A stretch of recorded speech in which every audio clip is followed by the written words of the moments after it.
Menjelang libur Natal dan Tahun Baru, pemerintah Kota Palembang, dalam hal ini Wakil Wali Kota Palembang Fitriyanti Agustinda dan juga Badan POM melakukan sidak ke pasar tradisional yang ada di Sako guna memastikan tidak adanya zat berbahaya yang terkandung dalam makanan dan sayuran yang dijual di pasar tradisional ini.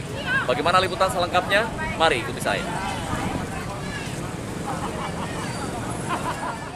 Dalam sidak kali ini, petugas mengambil 36 sampel makanan yang dicurigai mengandung zat berbahaya seperti boraks, rodamin B, dan formalin. Dari hasil pemeriksaan, tidak ada satupun ditemukan makanan mengandung zat berbahaya. Wakil Wali Kota Palembang Fitriyanti Agustinda mengatakan, dari hasil sidak di sejumlah pasar tradisional dan supermarket, sangat jarang ditemukan makanan mengandung zat berbahaya dan meminta para pedagang untuk menjaga kualitas dagangannya. 36 sampel yang kita telusuri, baik itu ada tahu, mie, terus juga ada terasi, ya, ikan asin, dan juga ada kue-kuean yang memang kita anggap harus kita uji. Semuanya dalam kondisi bebas dari formalin, borak, dan rodamin.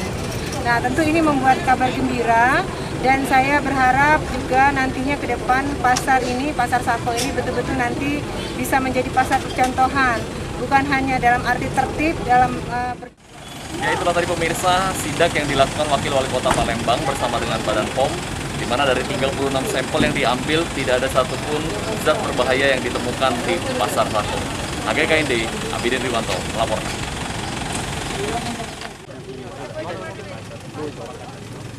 Jadi